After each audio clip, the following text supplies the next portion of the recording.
Hey everybody, Michael Fabiano here from NFL Network, doing a little work for my pal, the Podfather, at PlayerProfiler.com, which is one of my favorite websites, and I'm going to talk about Miles Sanders.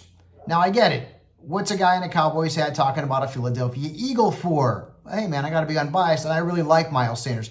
Remember what he did during that 5-game stretch late last season during his rookie campaign. He averaged almost 5 catches a game. He averaged over 20 touches a game. He averaged over 21 fantasy points per game. That was without Jordan Howard, who is missing time due to injuries. Miles Sanders proved last season that he could be a true featured back in the National Football League. Now, keep in mind, he didn't get a whole lot of press because he played behind Saquon Barkley during his time at Penn State, was only the featured back there in his final collegiate season. So Sanders has a chance to really break out. I have him ranked as a borderline RB1 from a fantasy perspective. And what the Eagles did in the offseason signals to me that they see him as a true featured back. Why? Well, they didn't draft a running back. They drafted 3 wide receivers in Jalen Hurts, which I still really don't understand. But that's neither here nor there.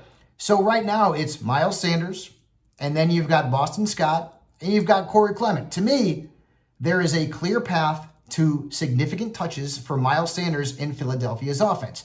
Now, based on what they did in the draft, they want to start going vertical a little bit more, but Miles Sanders is still going to see a ton of opportunities. I could see this kid getting 18 plus touches per game as the true featured back for Doug Peterson there in the city of brotherly love. So while I don't think Miles Sanders is going to be worth a first round pick, I would not be surprised if he was a top 20 to 24 overall pick in just about every single fantasy football redraft out there. So if you're out in the second round and you're looking for a running back, Miles Sanders is going to be a tremendous option. This kid has everything it takes to be a superstar, both on the NFL gridiron and on your fantasy football team.